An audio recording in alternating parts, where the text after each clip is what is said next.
Hello, dear friends. Today we're going to talk about the bright and talented actress, Yagmur Yuksel, whose career is just beginning but already catching the attention of viewers worldwide.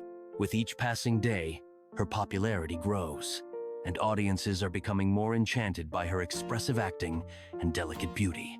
Yagmur Yuksel was born on the 21st of January, 2002, in the city of Merzifon'u in the Turkish province of Amasya. By zodiac sign, she is a Capricorn, and judging by her determination and persistence, it seems these qualities define her both in life and on screen. The actress recalls her childhood with warmth. According to her, she was a cheerful child who never felt lonely. She loved singing, dancing, and of course watching television series. The vivid characters and the craftsmanship of actors inspired her, and she dreamed of being on screen one day.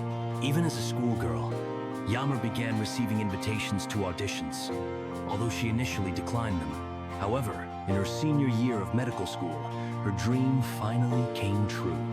After signing a contract with the BC Management Agency, Yagmur decided to pursue acting in television series, and that turned out to be the right decision. In 2020, she landed her first role in the film Nufur, a fantasy thriller about the love between a genie and a human, which opened the doors to the world of cinema and television for her. Yagmur Yuksel is just at the beginning of a long journey, and we are all eagerly awaiting the new roles and bright characters she will portray on screen. Thank you for joining us. Be sure to subscribe to the channel so you don't miss out on new stories about stars. See you soon.